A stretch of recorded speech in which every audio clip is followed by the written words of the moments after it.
नमस्कार प्रिय विद्यार्थियों, हम पढ़ रहे थे चौहान वंश, अजमेर का चौहान वंश। अब अजमेर के चौहान वंश की लास्ट क्लास होने वाली है, अपनी लास्ट शासक हैं और बहुत महत्वपूर्ण है। राजस्थान ही नहीं, अजमेर ही नहीं, राजस्थान के इतिहास में, भारत के इतिहास में भी इनकी बहुत महत्वपूर्ण भूमिका है। तो ये हैं पृथ्वीराज तृतीय और इनका शासनकाल रहा था 1177 से लेकर 1192। जैसा कि मैं आपको बता रहा था ना कि किस शासक का शासनकाल आपको याद रखना है, तो उन्हीं में से ये कहिए। तो इनका शासनकाल आपको याद रखना है 1177 से लेकर 1192। अब इनका कुछ सामान्य जीवन परिचय देखें।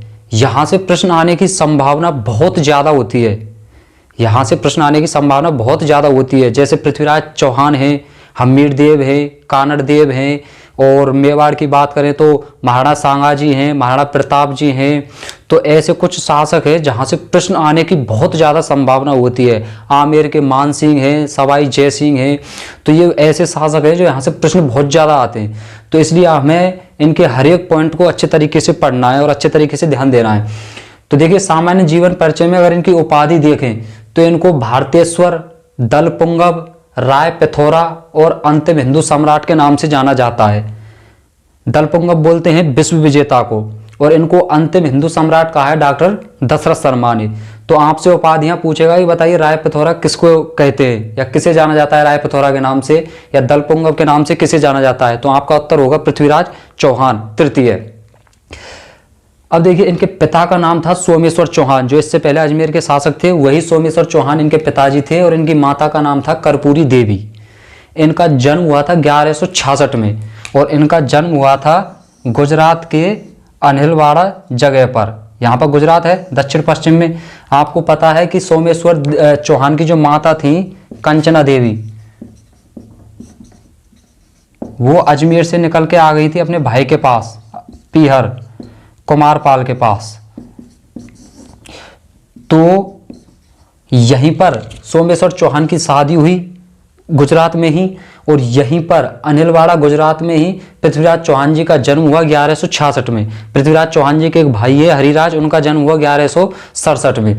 तो अनिलवाड़ा गुजरात में इनका जन्म हुआ। आपको याद रखना है कि भाई जन्म कहाँ हुआ था पृथ्वीराज चौहान का, अनिलवाड़ा गुजरात में। इन्होंने जो युद्ध कौशल है, तलवारबाजी है, धनुर्विद्या है, सेना संचालन है, ये सारे गुण सीखे थे अपने गुरु राम से। गुरु राम से इन्होंने ये सारे गुण सीखे। एक क्षत्रियों के लिए जो आवश्यक होते हैं वो सारे गुण इन्होंने गुरु राम से सीखे थे। सोमेश्वर चौहान के बाद इनका राज तिलक होता है 1177 ईस्वी में। और जब 1177 ईस्वी में इनका जन्म होता है तो राज तिलक होता है, तो इनकी आयु होती है 11 वर्ष। तो 11 वर्ष का बच्चा है, बालक है, तो वो कैसे राज्य का संभाले। तो इस वजह से इनकी माँ, जो एक बहुत बड़ी राजनीतिज्ञ थी, तो कर्पूरी देवी शुरुआत में इनकी संरक्षिका बनी, यानी इनके जो शासन संचालन है वो हाथ में लिया कर्पूरी देवी जी ने। और इन्होंने अपने दो विश्वास पात्र, एक तो था कैमास, इसको बनाया प्रधानमंत्री, और एक था भुवनपाल, इसको बनाया सेनापति। तो शुरुआत में 3 वर्ष तक 1177, 78, 79 और 80 में 1180 में पृथ्वीराज चौहान अपनी मां के संरक्षण से मुक्त हो गए, और उन्होंने राज्यकाज है और शासन की बागडोर अपने हाथों में ले ली। तो 3-4 साल यही संरक्षिका रही थी कर्पूरी देवी।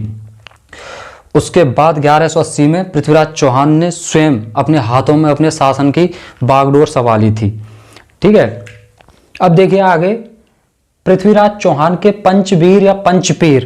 पृथ्वीराज चौहान के दरबार में 5 ऐसे व्यक्ति थे, 5 ऐसे वीर थे जिनको पृथ्वीराज के पंचवीर या पंचपीर कहा जाता है। वो पंचपीर तो अलग है, राजस्थान की कला संस्कृति में पढ़ते हैं ना अपन, पश्चिमी राजस्थान के पंचपीर गोगा जी, हड़बू जी, मेहा जी और रामदेव जी, पाबू जी, वो अलग है। लेकिन ये पृथ्वीराज चौहान के पंचपीर या पंचवीर अलग है। तो इनमें एक तो है कवि चंद, यानी चंद्रवरदाई, कवि चंद्रवरदाई। दूसरा है पंजुन राय कछवाहा, जो आमेर का शासक था। ठीक है। तीसरा था, इसका काका लगता था पृथ्वीराज चौहान का, ये रिश्ते में काका कान्हा। इन्होंने एक प्रतिज्ञा की थी कि अगर दरबार में कोई भी शत्रु मेरे सामने आ जाए तो उसको मैं जीवित ना छोड़ूं। इसने एक प्रतिज्ञा कर ली, तो इस वजह से इसकी आंख पर पट्टी बांध दी गई कि भाई अब ना तो तुझे कोई दिखेगा कि ये दुश्मन है, या फिर चलो पता भी लग गया दुश्मन है तो दिख तो नहीं रहा है ना, तो आराम से तुम्हारी प्रतिज्ञा भी बनी रहेगी और हालात भी खराब नहीं होंगे। तो इस वजह से तो इसकी आंखों पर पट्टी बांधी गई। एक था पृथ्वीराज चौहान के रिश्ते में ये साला लगता था चामुंडा राय, और एक था ये महाबली कैमास कदमदास जो अभी प्रधानमंत्री बनाया था ना, इसको देखा था ना अभी थोड़ी देर पहले। तो ये पांचों कहलाते हैं पृथ्वीराज चौहान के पंचवीर या पंचवीर। इनकी भूमिका देखेंगे हम आगे कि इनकी क्या भूमिका होती है, इनके पृथ्वीराज चौहान के जीवन में क्या इनका योगदान होता है। तो जब तभी तो हमें पता लगेगा कि इसलिए इनको पंचवीर या पंचवीर कहा गया है। अब देखिए पृथ्वीराज चौहान के जीवन की जो प्रमुख घटनाएं हैं उनको पहले तो एक बार आप देखिए कि सर्वप्रथम इन्होंने क्या किया, इनका जो चचेरा भाई था नागार्जुन उसका दमन किया। दूसरे नंबर पे जो भंडानक जाति थी उसका दमन किया। फिर चौहान और चंदेल संघर्ष हुआ, महुआ का जो चंदेल थे चंदेल शासक उनसे इनका संघर्ष हुआ। चौहानों का चालुक्यों से संघर्ष हुआ गुजरात में। चौहानों का जो कन्नौज के गहड़वाल थे उनसे संघर्ष हुआ, और पृथ्वीराज चौहान का मोहम्मद गौरी जो मुसलमान था उससे संघर्ष हुआ। तो इनको हम क्रमशः पढ़ेंगे और आराम आराम से पढ़ेंगे, तसल्ली पूर्वक पढ़ेंगे, क्योंकि यहां से प्रश्न बनने की और ज्यादा संभावना है।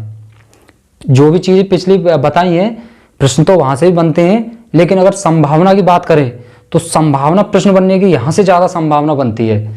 तो इस वजह से इनको हम अच्छी तरीके से समय देंगे और आराम आराम से इनको पढ़ेंगे, एक एक करके सारी चीजों को और डिटेल से पढ़ेंगे।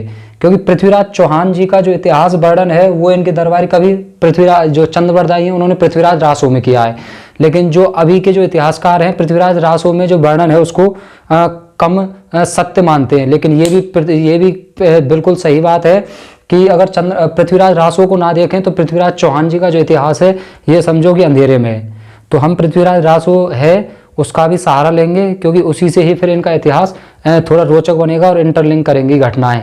ठीक है, तो आराम से हम ये चीजें पढ़ेंगे, सारी चीजें क्रम से। धन्यवाद।